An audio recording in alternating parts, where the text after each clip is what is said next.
प्यार में सावधान। ये तो शंकर का है। वैसे ये आपके पास कैसा है? वैसे आपको बता दूं कि किशन पाल की हत्या हो गई है। हम अच्छे दोस्त बन गए थे। तू भी दोस्त था, वो भी दोस्त था, सब दोस्त थे। फिर ये दुश्मन कौन था? नमस्कार दोस्तों, मैं कुणाल सिंह राजपूत एक बार फिर से आप सभी का आपके ही पसंदीदा शो प्यार में सावधान की हमारी इस कहानी बेवफा से बेवफाई के दूसरे और अंतिम भाग में स्वागत करता हूं। राम प्यारी जी, जब आपके पति की हत्या हुई उस समय आप कहां थी? मैं अपने घर पे थे इंस्पेक्टर साहब। और आपका भाई शंकर? वो भी घर पे ही होगा या कहीं बाहर गया होगा, ये तो उसको ही पूछना पड़ेगा। उससे इंक्वायरी हो चुकी है, इस वक्त वो लॉकअप में है। क्या आपने उसे लॉकअप में बंद कर रखा है? जी। आपकी हिम्मत कैसे हुई? बिना सबूत के आपने मेरे भाई को लॉकअप में बंद कर रखा है। मैं आपके खिलाफ एक्शन लूंगी। जी जरूर लीजिएगा, पर उससे आपका भाई ही फंसेगा। मेरा भाई? क्यों? क्योंकि उसने सच्चाई कबूल कर लिया है। उसने बता दिया है कि जब आपके पति ने आपको छोड़ा तो वो काफी गुस्सा हुआ था। उसने काफी समझाने की कोशिश की किशन पाल को, पर जब उसे यह समझ में आ गया कि किशन पाल कभी भी आपके पास वापस नहीं आने वाला, तो उसने गुस्से में किशन पाल का मर्डर कर दिया। ये झूठ है। अगर ये सच होता ना तो मैं उसे कहती कि लाओ वो हथियार मुझे दो, मैं उसका खून करूंगी। आपको कानून से डर नहीं लगता? नहीं। जो इंसान अपनी बीवी बच्चों को छोड़ के किसी दूसरी औरत के पहलू में जाके बैठ जाए ना, उस इंसान को अपनी बीवी के हाथों मरने का कानून पास होना चाहिए। मेरी सौतन ने मुझे इतना परेशान किया। अगर मेरा भाई नहीं होता तो आज मैं कब का मर चुकी होती। मेरे देवता समान भाई को अपने लॉकअप में बंद कर रखा है, और मेरी सौतन उस काजल चुड़ैल उसके आदमियों को अपने बाहर छोड़ रखा है। ये है आपका कानून। उसके आदमी कौन? प्रकाश और दीपक। दीपक? अब ये दीपक कौन है? दीपक प्रकाश का दोस्त है। जब मैंने अपने पति को बार बार फोन किया तो वो मुझे धमकाने मेरे घर आया था। उसने मुझसे कहा कि अगर मैंने उसे फोन करना बंद नहीं किया तो वो मुझे काट के फेंक देगा। पर काजल का तो ये कहना था कि वो किशन पाल के दोस्त हैं, जिनके साथ रहकर वो बिगड़ गया था। वो झूठ बोल रही है। वो दोनों काजल के घर के आसपास ही रहते हैं। वो पहले उसके दोस्त हैं, बाद में मेरे पति के दोस्त हैं। देखिए, ये कोई लॉजिक नहीं हुआ। कई लोग अपने एरिया के लोगों से बात नहीं करते हैं और दूसरे के एरिया के लोगों से गहरा याराना होता है। आपका लॉजिक भी सही है और मेरी बात भी। मुझे जितना बताना था मैं बता चुकी हूँ। अब आपको जिसको जो पूछना है आप जाके पूछ सकते हैं। सर, प्रकाश, दीपक और काजल तीनों की एक कॉल डिटेल्स है।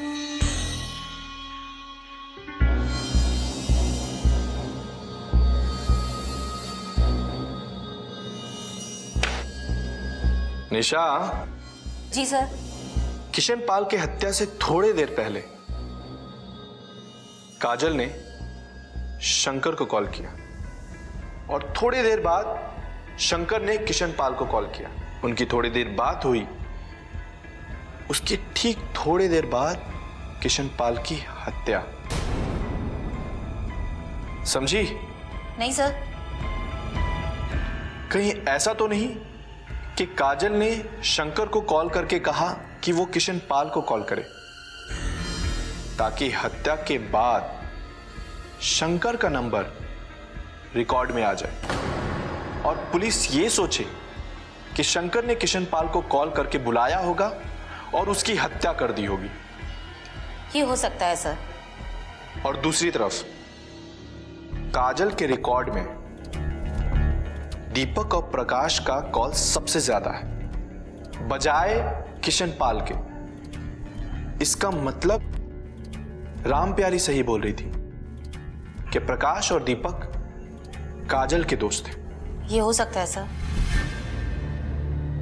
अरे ये क्या?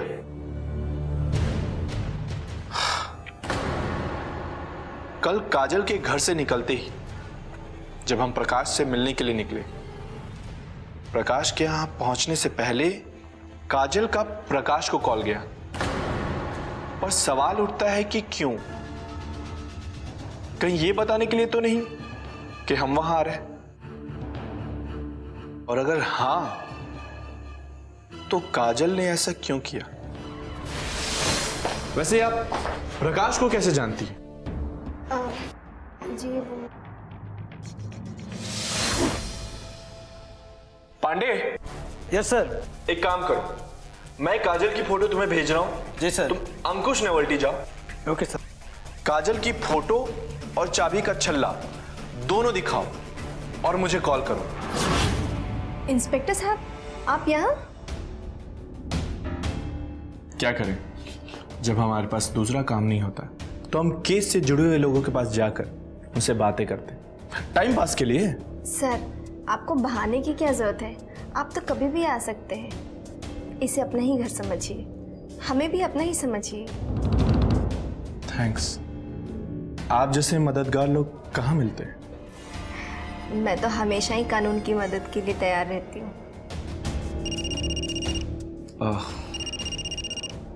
लो, पांडे का कॉल आ गया। सर, अंकुश नवेल्टी वाला कह रहा है कि उस दिन वो चाबी का छल्ला एक लेडी खरीद कर ले गई थी। बिल उसने शंकर के नाम पर बनवाया था और वो लेडी कोई और नहीं, काजल ही थी। मैंने उसका फोटो दिखाया तो उसने हामी भर दी।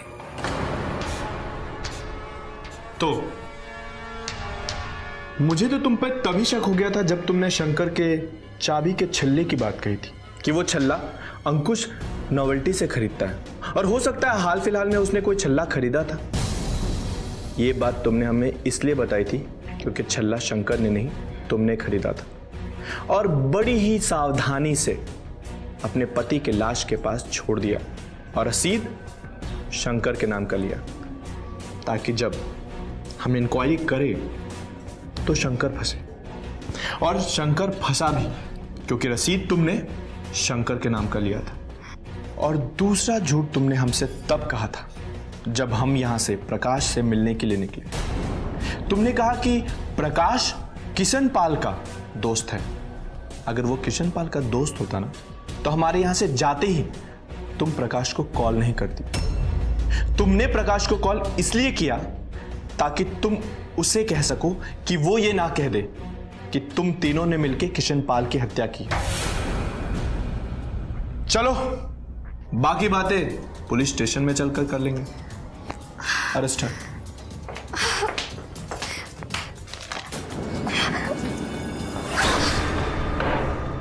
तो आगे की कहानी आप खुद बताएंगे या फिर? मेरी प्रकाश और दीपक से बहुत पहले से दोस्ती थी। मैं प्रकाश और दीपक दोनों की गर्लफ्रेंड थी। वो कहते हैं ना, जब मियाँ बीवी में आपसी तनाव हो तो उसका बाहर कहीं ना कहीं चक्कर चल ही जाता है। इसी बात का हमने फायदा उठाया। किशन पाल का छोटा भाई पढ़ाई करके किशन पाल के घर आया था। वो किशन पाल के साथ ही रहता था। वो अपनी भाभी से बहुत मजाक मस्ती करता था, तो लोगों ने कहना शुरू कर दिया कि देवर भाभी का चक्कर है। जब ये बात किशन पाल को पता चला तो उसे बहुत दुख हुआ, लेकिन वो अपनी माँ के कहने पर अपने छोटे भाई को घर में रखा था। वो उसे वापस भेजकर अपनी माँ को दुख नहीं देना चाहता था। इसलिए किशन पाल अंदर ही अंदर टूट गया। और ऐसे में एक दिन प्रकाश और दीपक ने मुझे किशन पाल से मिलवाया। अरे काजल जी, काजल जी, बहुत देर लगा दी दीपक जी।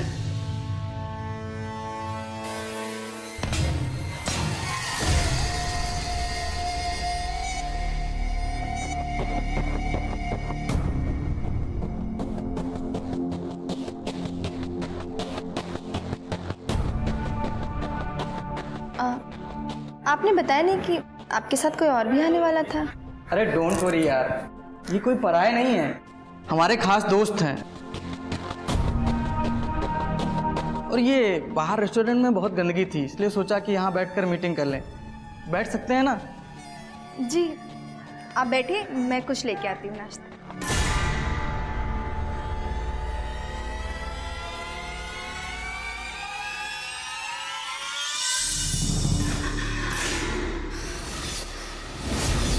और ऐसे ही 2-4 नॉर्मल मुलाकात के बाद प्रकाश ने किशनपाल को मेरी ओर देखते देख मजाक में कुछ कान में कह दिया। किशनपाल जी, लगता है काजल आपको पसंद आ गई है।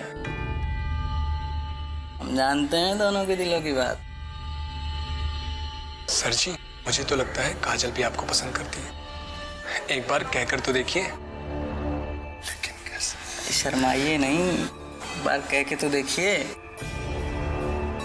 अरे दीपक, वो चौराहे पे तेरा दुकान वाले के साथ क्या मैटर था? चल इसको निपटाते हैं। अरे यार, बाद में निपटाते हैं। आप बैठिए, हम 10 मिनट में आते हैं।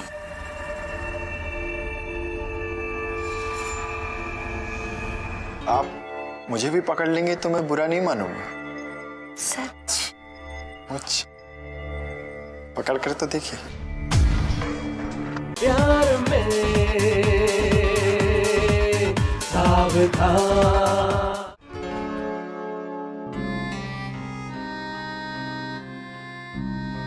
अगर आप कंफर्टेबल फील नहीं कर रही हो, डर लग रहा हो, तो मैं भी बाहर जा सकता हूँ।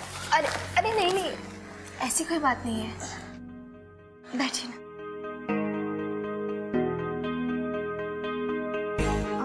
सॉरी, मैंने आपका हाथ पकड़ लिया।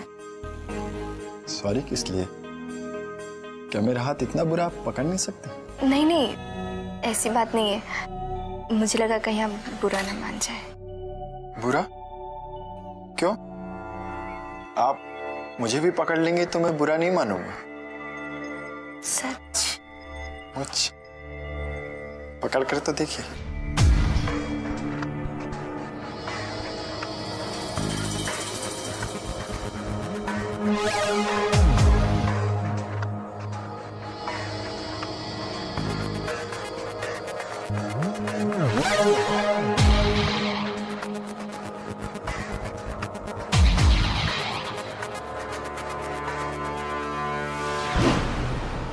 हमारा प्लान कामयाब हो चुका था। किशनपाल पूरी तरह से हमारे जाल में फंस चुका था। कभी कभी इंसान को यह पता नहीं चलता कि कोई बड़ी ही खूबसूरती के साथ उसे अपने जाल में फंसा रहा है। काजल ने न सिर्फ किशनपाल के प्यार को स्वीकार करने का नाटक किया, बल्कि उसे अपनी सेक्सी अदाओं से ऐसा दीवाना बनाया कि किशनपाल 24 घंटे उसी के पास आकर रहने लगा। किशनपाल अपना पैसा, अपनी सेहत और अपना सब कुछ काजल को समर्पित कर चुका था। इस बात को लेकर किशनपाल और उसकी बीबी में बहुत झगड़ा हुआ। अपने शक और लोगों की सुनी सुनाई बातों की वजह से उसने अपनी बीबी पे ये इल्जाम लगाया कि उसका उसके छोटे भाई से अफेयर है। ये बात सुनकर सिर्फ उसकी बीवी को नहीं, बल्कि उसके छोटे भाई को भी बहुत दुख हुआ कि भैया उसके बारे में ऐसा सोचते हैं। इस बात से नाराज होकर वो हमेशा के लिए गांव चला गया। लेकिन किशनपाल को इसमें भी उसकी सच्चाई नजर नहीं आई, बल्कि इसे भी उसने अपने छोटे भाई का नाटक समझा। उसकी बीवी रामप्यारी ने ये बात अपने मायके वालों से भी बताया। इसलिए उसका भाई शंकर किशनपाल को समझाने की बहुत कोशिश की।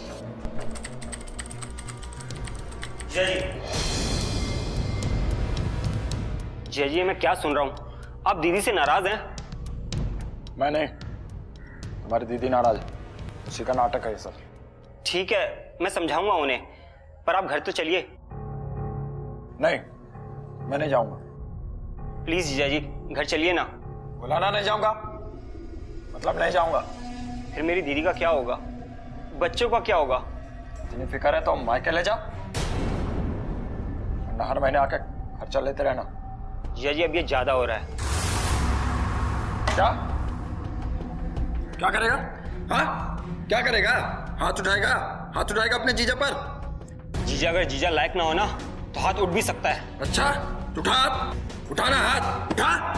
अभी आप होश में नहीं है। इस चुड़ैल का नशा आपके सर चढ़कर बोल।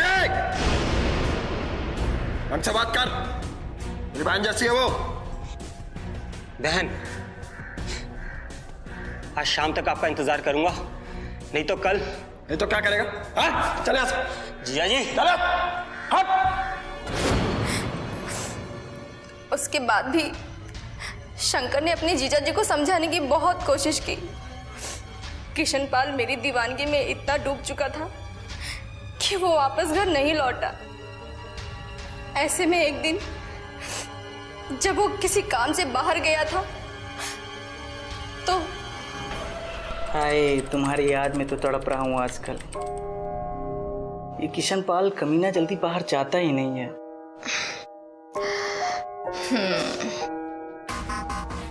ये तो मेरी दीवानगी का असर है। काजल, आप ये क्या है? कुछ नहीं। अरे यार, तू क्या समझता है इसका और मेरा अफेयर?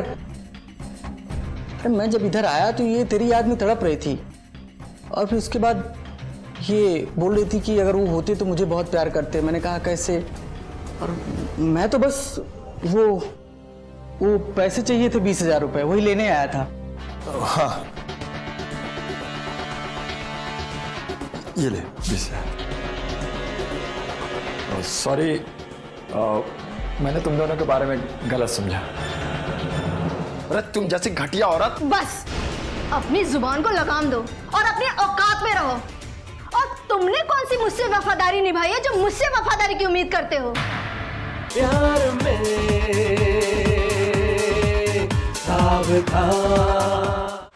उस दिन तो बात आई गई हो गई, लेकिन 2-4 दिन बाद जब किशनपाल मेरे घर पहुंचा मुझे सरप्राइज देने के लिए, तब उसने देखा कि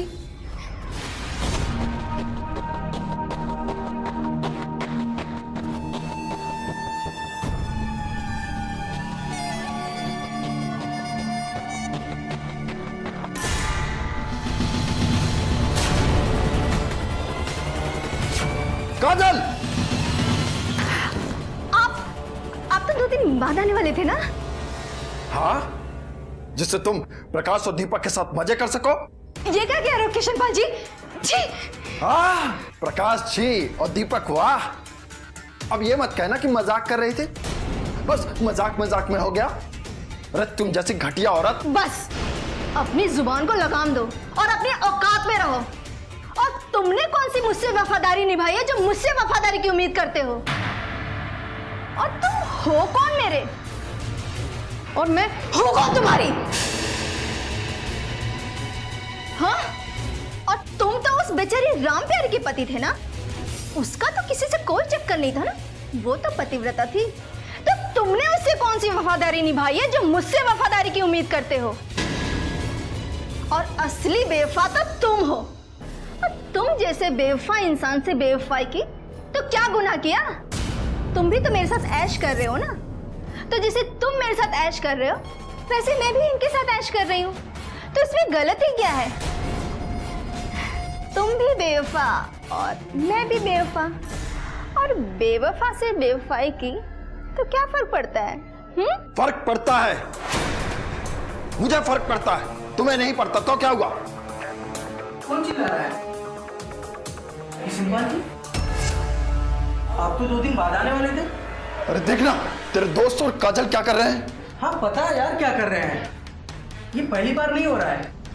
देख, तेरे से पहले हमारा अफेयर है, और हम दो हमारी एक, यानी हम दो और ये हमारी गर्लफ्रेंड। क्या? हाँ, ताकि तू काजल को खर्चे देते रहे और हम उस खर्चे पे ऐश करते रहें। हाँ, वरना एक शादीशुदा मर्द में किसे इंटरेस्ट है? ओ, तो तुम तीनों ने मिलकर मुझे धोखा दिया। गद्दारों, मैं तुम तीनों को बर्बाद कर दूंगा। तुम तीनों के खिलाफ मैं केस ठोक दूंगा, याद रखना। मैं तुम तीनों को बर्बाद कर दूंगा। जब मैं अपनी बीवी का नहीं हुआ तो तुम तीनों का क्या होगा, याद रखो। तुम्हें बर्बाद कर दूंगा मैं। अबे कहाँ जा रहा है? अब तो तेरी असली बीवी भी तुझको घर से निकाल दी है, अब तू कहाँ जाएगा? अरे नीचता की भी हद होती है मक्कारो, मैं तुम तीनों को बर्बाद कर दूंगा, याद रखना। कैसे छोड़ दूंगा?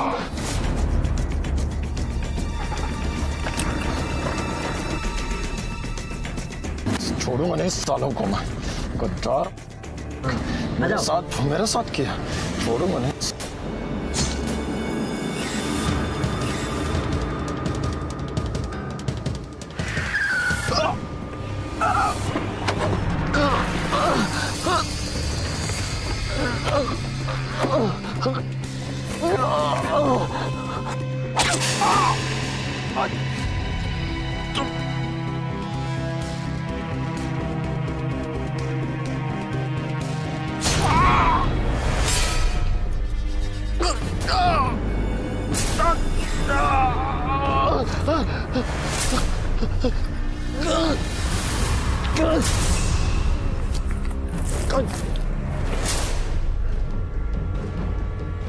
ये रहा सबूत।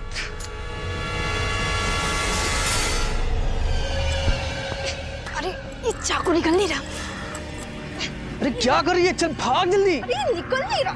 अरे इससे पहले कोई देख लेगा, चल भाग यहाँ से। अरे चल चल।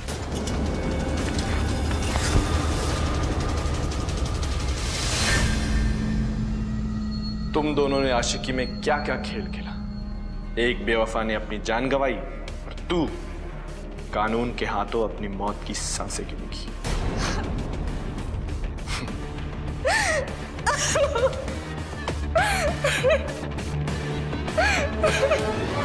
किशन पाल की बड़ी ही बेरहमी के साथ हत्या कर दी गई। इसीलिए कहा जाता है कि किसी भी मनगढ़ंत बात को सुनकर अपने परिवार और अपने परिवार के लोगों पर शक करना बहुत बड़ी गलती होती है, और किशन पाल ने भी यही गलती की। इंसान जब खुद गलती करता है तो उसे कोई फर्क नहीं पहुंचता, लेकिन जब वही गलती कोई दूसरा करता है तो उसे बहुत फर्क पड़ता है, उसे गुनाह समझने लगता है वो। और ऐसा ही कुछ हुआ किशन पाल के साथ भी। जब उसने अपनी बीवी के साथ बेवफाई की तब उसे कोई फर्क नहीं पड़ा, लेकिन जब काजल ने उसके साथ बेवफाई की तब उसे बहुत फर्क पड़ा, यहां तक कि इस बेवफाई ने उसकी जान तक ले ली। इसीलिए कहते हैं कि प्यार जिंदगी है, प्यार बंदगी है। जिए प्यार में लेकिन रहें प्यार में सावधान। इस कहानी में इतना ही। एक नई कहानी के साथ फिर से आपसे मुलाकात होगी। तब तक के लिए मुझे यानी कि कुणाल सिंह राजपूत को दीजिए इजाजत। नमस्कार, जय हिंद।